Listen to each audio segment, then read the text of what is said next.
This is an unedited conversation between me and Ali. We were talking about content creation, audience, book, research, lots of different things. My audio is a little bit louder than his. I think that's because of Zoom and the way it deals with my mic. But yeah, this is what we had to say. It's funny. When I watch podcasts and I listen to podcasts, I see all of the effort people put in, and I sit here Mm. and think, I just want to have a conversation with someone. Mm.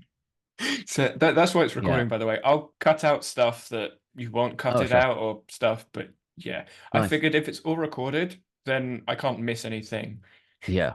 Honestly, I think that's a good way of doing podcasts. I have decided to sort of wind down my own because in favor of sort of general chit-chatty type conversations, because it was getting a bit much, like batch filming and like trying to find guests and like doing loads of research to make sure the audience would get value from it. And then it's stopped being fun for me. So now I just publish conversations that I want to have. Exactly, exactly. Because you started off with the deep dive live streams on the Yeah. YouTube channel. And I watched those. Well, I say I watched those. They were on in the background while I was doing my own research. Nice. Yeah. uh, And then we transitioned into like deep dive being its whole like its own thing with like a studio and everything and a producer and stuff. And it was fun for a bit, but then it sort of felt like it turned into a job. I mean, with all the YouTubers leaving, well, I say all the YouTubers, like two big profile, like big high profile YouTubers leaving. Obviously, it's the talk of the YouTube creator thing. Uh, Everything sort of seems to turn into a job if you're a creator and posting it online, and that's something I've really tried to avoid. Mm. Yeah. How do you do that? How do you avoid it? Because it seems like you're genuinely interested in the stuff that you do still. Oh yeah, I mean, it's funny. I speak with John about this on I say the podcast. It's just John and I having a conversation every Saturday, and it just happens to be on YouTube and on Like John who? Jonathan Stewart. I met him ooh, 4 or 5 years ago in the first Notion boom. Oh, Um, nice. but yeah, so it's like Danny and John on YouTube. There's like no subscribers, and we don't really care. But we talk every Saturday about, well, I talk about ecological psychology. I introduced John into that. We went to Germany last year. We went to Berlin Yeah. to an academic conference. He did like sixth form, so he's not an academic whatsoever. But we talk about, I would class it as Nice. very, very deep, heavy topics in academia. But it's just an open conversation. Sometimes we'll talk about his kids. Sometimes we'll talk about something that's happened with me racing or my racing on the bike on Zwift or my eye or random stuff. Yeah. It's fun to talk through, and it just happens to be online for people that are interested in the Okay. conversation. I literally cannot even find the link. It's not linked on your channel anywhere. I'm searching for it and I can't find it. Danny and John, I it's linked on your channel. It's featured on your channel. There we go. was going to say it should be on I the found main it. screen. I Yeah. have found it. It's right at the bottom. So yeah, Oh, we've I been didn't doing know you that were doing for, this. This is fun. yeah, for like 2 years, 3 years. It's been a while. Wow. Personal philosophy. So yeah, Hey, some of it's these have like freaking hundreds to thousands of views. yeah. Yes and no. Like some of them, people go in thinking, oh, it's going to be about an app or some Mm, software thing. I'm like, yeah, it is kind of, but it's we use that to start the conversation and then just let the conversation go. Very similar to this. It's just yeah. we start the Zoom call literally as we did here. I'm recording. I say to John, what we're going to talk about today. He goes, I don't know, and then we start recording, and then it just goes for about an hour. Nice. That's like the podcast I did with my brother some weeks. Yeah. Like random chit chat about random stuff. Yeah. So when you said you were doing research for the deep dive, is that you doing research on the person that you come in, or if you got like Inez to do the research? Because I know in the book you says that Inez does research for the videos and stuff. Like, Yeah. So we had Ina doing some of the research, but mostly we had our podcast team doing the research on the guests and me struggling, sort of trying desperately to read their book before they came on. And then like, I don't know, like a Jack up Edwards speed read sort of thing. that kind of thing. Yeah. And then up to a few minutes before they'd rock up, I'd be like, oh shit, I need to read through the research document and see like, okay, what are the threads here, et cetera, et cetera. Yeah, it just sort of felt a bit like a job. And the conversations were always fun, but I just didn't really want to carve out 10% of my life to record podcasts. I kind of wanted the podcast to be more of a just for funsies type thing. Hey, we'll have a conversation if I happen to be chatting to someone that I want to talk to. We'll set up the iPhone and maybe a microphone if we have one to record it, and we'll just upload it on YouTube if it seems vaguely interesting. It's interesting you put that right at the end. If it seems vaguely interesting, Yeah.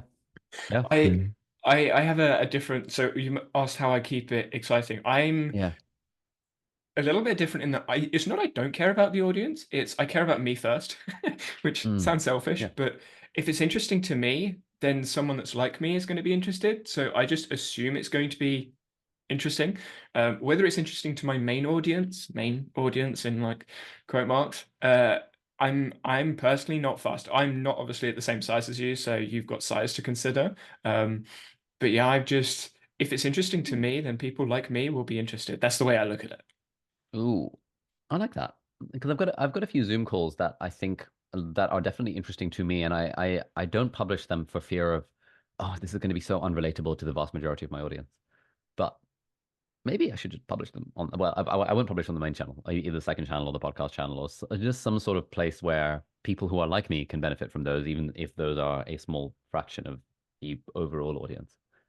Yeah, the conversations you've had on, I think it's Ali's Appendix is what it's called. Mm. Is that your second channel or the vlog channel? That's Because my you've got vlog channel. Yeah, second channel. I haven't quite figured out what it is, but it's the other thing. yeah, Yeah, because something I said to John, I think it was a couple of weeks ago, he doesn't make content for a similar reason. He doesn't think it's going to be valuable to who he wants the audience to be. And I'm like, it really doesn't matter what you think because he's talking Obsidian specifically. He was making a D&D vault in Obsidian, and he said, okay, no one's going to watch this if they don't want D&D, don't play D&D. And I'm like, yeah, okay, let me have a look around the vault. And I saw ways I could use some of the plugins he was using in my own style, in my yeah, own thing, because I could see the affordances, ecological term. I could see the affordances of the plugin. I'm like, I can use that over there. But if he didn't talk about it, I wouldn't know about it. So it's not useful in the way he thought it might be useful.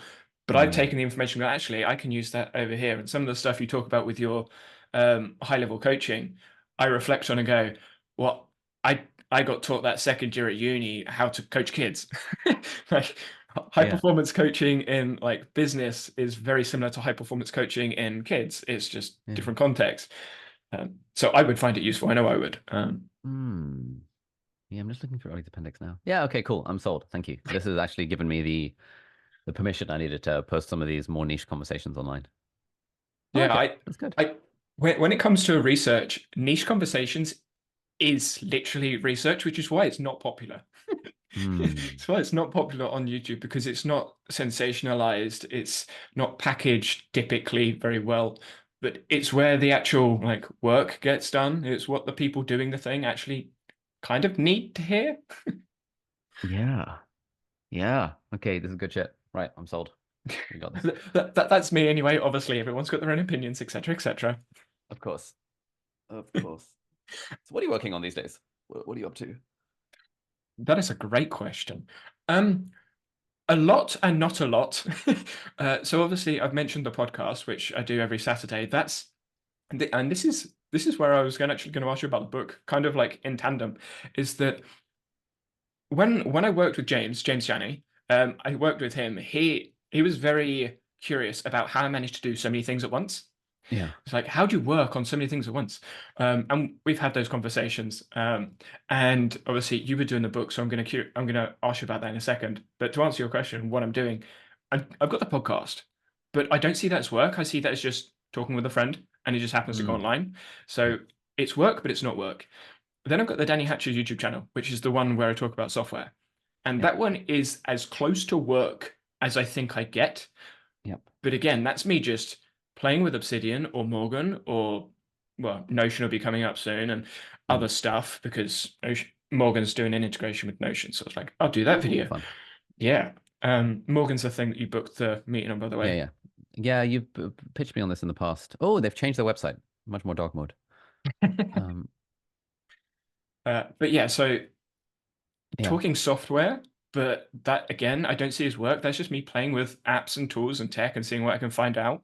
Um, then I guess the third area, I guess you could say, is what I would class as my second channel, but even though it's moving into my first with the way the views are going, is the Educational Science YouTube channel, which is basically me doing video essays. about educational science. So I've got a Wait, couple. what? I had no idea that this is a thing. Like, what do I have to search to find it? Educational. I mean, it should be linked on my Danny Hatch channel. Oh, let's have a little look. Yeah. James and I have got a running joke inside of Discord, Oh, inside of our conversations about the triangle faces. oh no, lol, nice. Oh,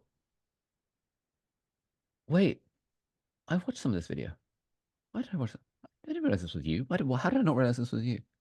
My face isn't in most of them. Oh shit! I literally never realized that was you. My Oh, look, goodness. look at that! Look at that! Wow. YouTube working as it's meant to. Yeah. Oh, that's so good. But yeah, so I started doing some animation sort of stuff. I was like, I want to learn how to animate. Yeah. Um, and I realized I sucked at it and I didn't like it. So I stopped doing as much of the animation and just like, I'm just going to leverage video essay stuff. Hmm. So yeah, the most recent one about Ruth Perry, that was a head teacher. That one's got me in it. And Yeah. this is me like learning on the go, which is related to your book about like experimenting, sciencey sort of thing. Mm.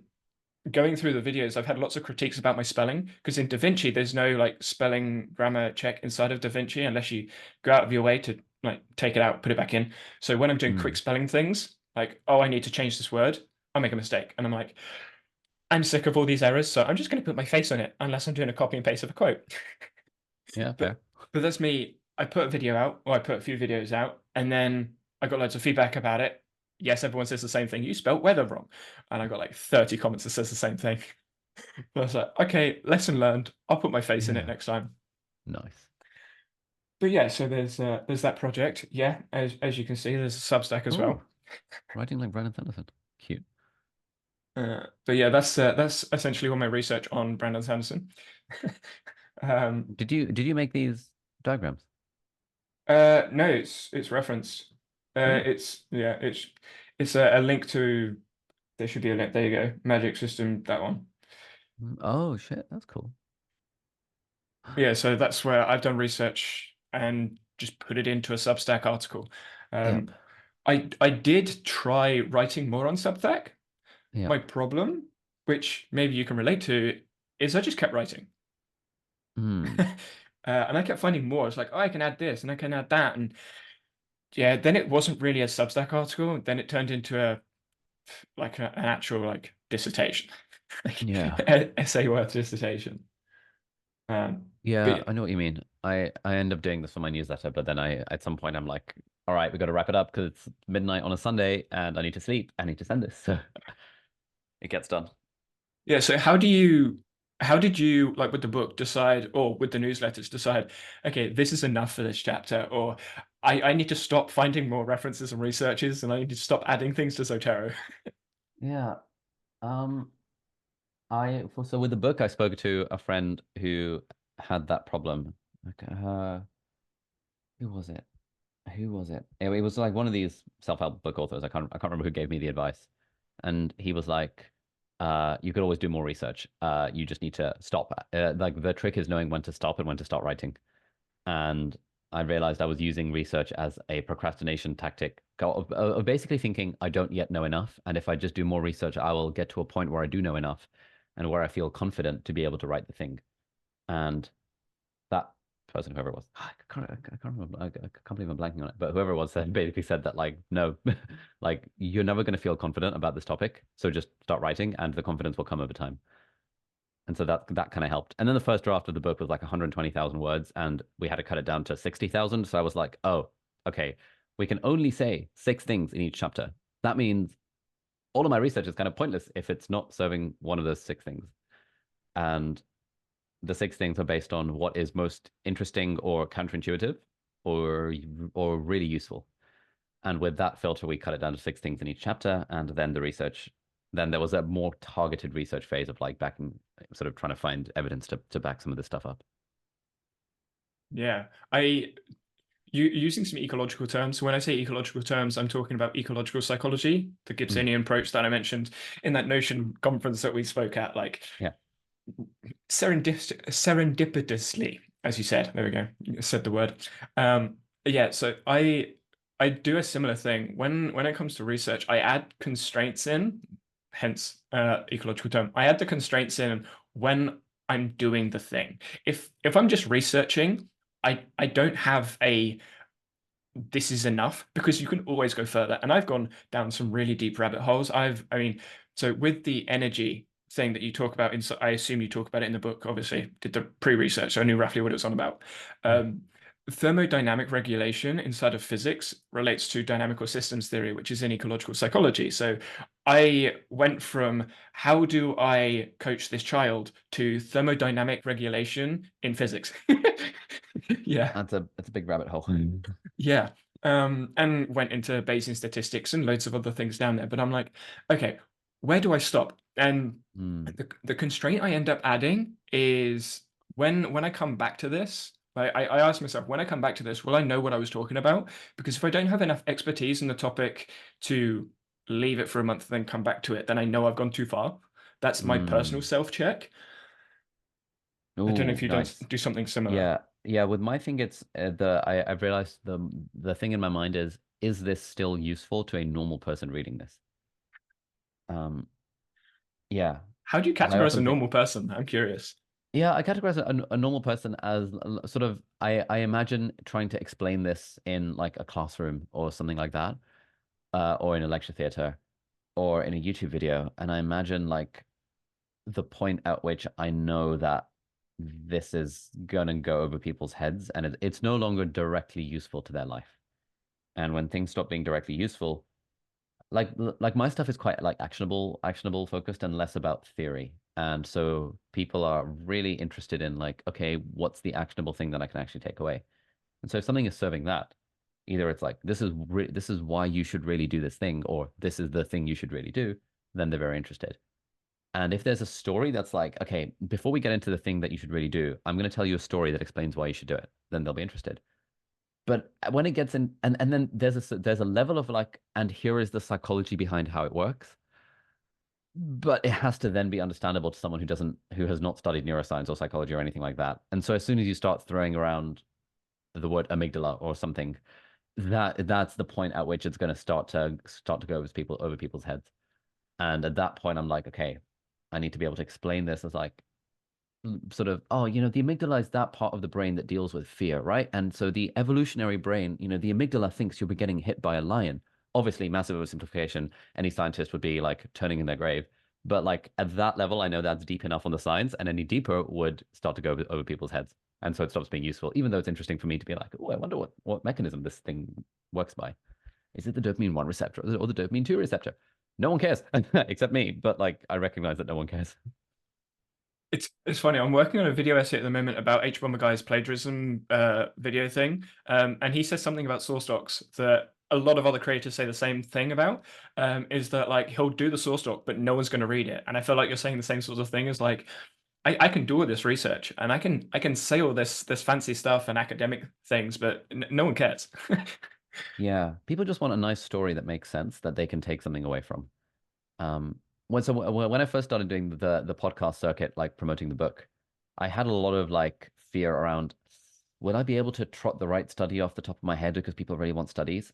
And I realized that no one cares about the study unless it has a cool story behind it. So there's a really cool one about the Batman effect. And so I can tell that story, and even if I get some of the details wrong, it doesn't matter because like the directionally the story is correct and it gives people a really clear takeaway message. Um, Yeah, they and I sort of realized, get yeah, lost in the yes, details. That yeah, yeah. We have an annoyingly complicated study that we try to describe in the book. Around I don't even know how to explain around like synchronicity and like tapping, and it's like every time we would read that, me or the editors, we would think we don't quite get what is the study again? Like, what's it even talking about? And that was like that's that sign of I am confused by this as well. Now that I've read it like 3 months later, is also a sign of like this is too complicated. I'm really intrigued now because that sounds like resonance, some of the studies on resonance. And resonance is part of ecological dynamics and part of the research field I'm in. So I'm curious to see what study that is because there's a few where, long story short, if you're resonant with a piece of information or with something else, then you will repeat that action in some way. Um, and there's loads of maths and physics behind it. It was spoken about in Berlin, and I'm like, oh, there's loads of things I could say now, but again, like not relevant. But yeah, so Yep. when it comes to the studies and the things in the book, did you go like academic research stuff first, or did you go story first? Because I imagine there's obviously going to be like hundreds of studies, and you had to pick through them. Yeah, it was story first. It was like, so this is the kind of formula which I learned way too late for a book like this, which is that for every point that we want to make, it's like what is the core of the point, and then what is either a story or a story from someone else's life or from my life, or a study that has a cool story around it that you can describe in like a storyified way that is a lead into that particular point. And I think this is how journalists write as well. It's like what's the lead, like, well, like what's the hook, or all this sort of stuff. I don't know. Um, but James just and I that spoke about it formula, quite a lot. yeah. Oh, nice, yeah. It's just that formula. Well, he like Yeah. the I think the first week, the first thing he said to me was make sure, like, because he asked me to pitch him a video idea as part of like the onboarding thing, Yeah. and he said make sure you think of the hook first and that there's a good storyline. I was like, right, okay, yeah, Yeah. not the way I normally approach things. Normally, I approach things by knowing so much about the research that I don't know what storyline to take now. Yeah. I think that's why, like some people would say that all these like nonfiction self-help books, they're really a scam because it's not about it's not actually about like what does the evidence say? It's about what would be useful and what is interesting. And only then it's like, okay, and what does the evidence say? But I think it's like that thing around all models are wrong. It's just how wrong do they have to be useful or whatever the quote is. I'm sure you can Yeah. you remember it better than I do. There's lots of different versions.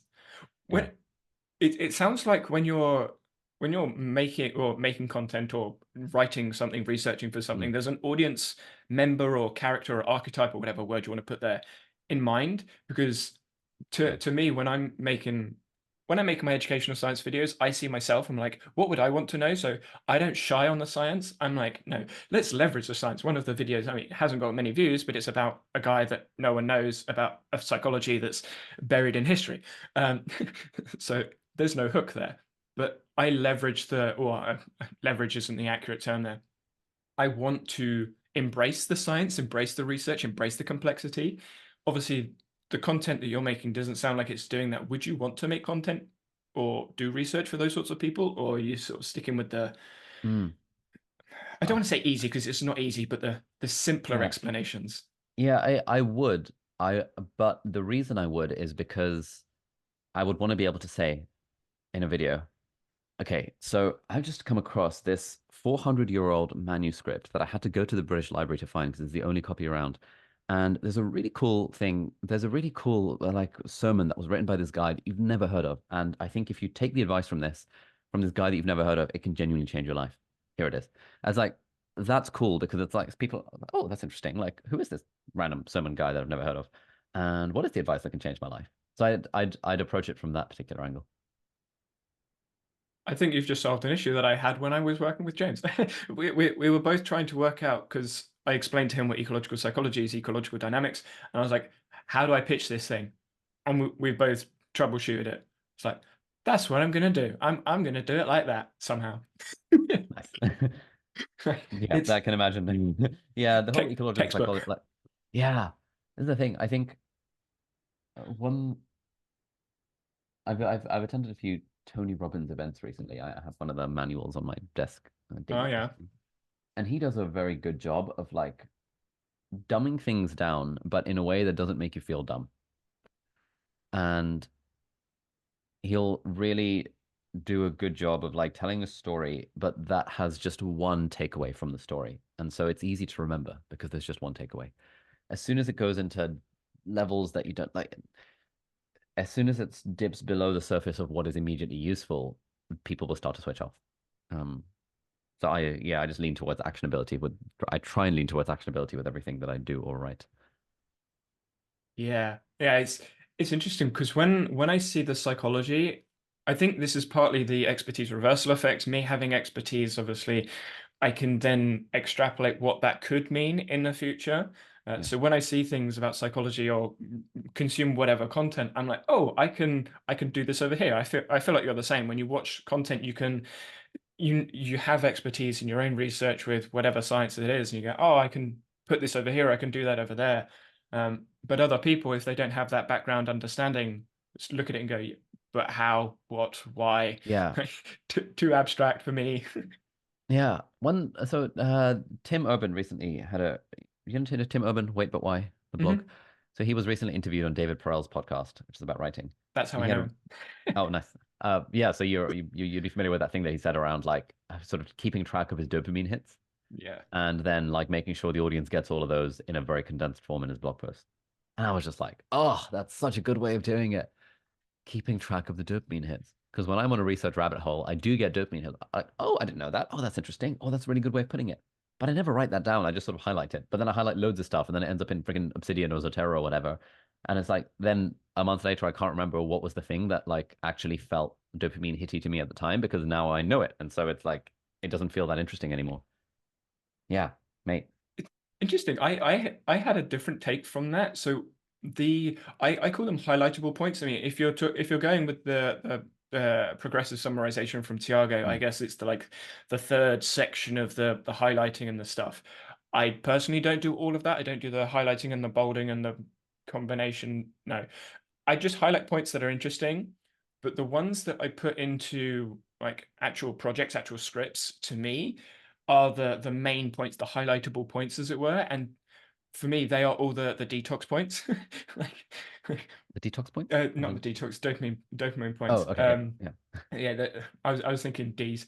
yeah, Yeah, the yeah, dopamine points. yeah. And so when I'm going through my research document, every point I'm like, that's really good, that's really good, that's really good, rather than I don't remember what this is for. But Mm. that's how I guess this comes down to the process. So I don't know how much you use Obsidian. I know you use Zotero. But when I bring points in from Zotero to Obsidian, they're on my source files. Mm. And then I don't put the points from the source files into a research file unless it's like a highlight to a point, a worthy point. So when I'm actually writing, I'm always writing with like really interesting points to me rather than all the other stuff. Do you do something similar? Um, yes, I don't really use sources in that way. It's for me, a lot of it is more like first brainy type stuff around like, oh, I remember there was this paper around like why goal setting is bad. Let me see if I can find my highlights for it in Obsidian when I'm working on that chapter or when I'm working on that video. And then I'll scroll, scroll, scroll, be like, yep, yep, yep. Oh, okay, cool. Okay, I've got loads of highlights. I need to just read the whole thing again because especially the introduction and the conclusion, just to jog my memory. And like, oh, okay, cool. This is the thing. But like I do wish I had a more like legit system that didn't rely on me remembering the fact that I had highlighted this paper and actually surfaced the highlight in a way that was second brainy rather than first brainy, if that makes sense. Yeah, wow. I remember doing that in my third year of undergrad, first year of postgrad. I remember I was using Notion at the time, which I would not go back to Notion for researching. Mm. Since Obsidian Zotero, no, never Notion again. Um, but when I did the reading, I would read whatever paper it was. I'd put the notes in Notion, and then I'd do exactly what you did, and I'd reread it. And I got sick of rereading the same Yeah. things. I was like, I've read this already. Why can't I just remember it? Mm. I know what you mean. So, and All that's right, man. I've got to hop onto another call. yeah, This has been fun. Good sesh. yeah, yeah. I'll reach out to you about the study YouTube video sort of thing. Oh, sick. Um, Yeah, hit me up uh, anytime. And thanks again for your help on the book. It was super helpful. yeah, yeah. Alrighty, Right. catch you later. Have a good Bye. meeting.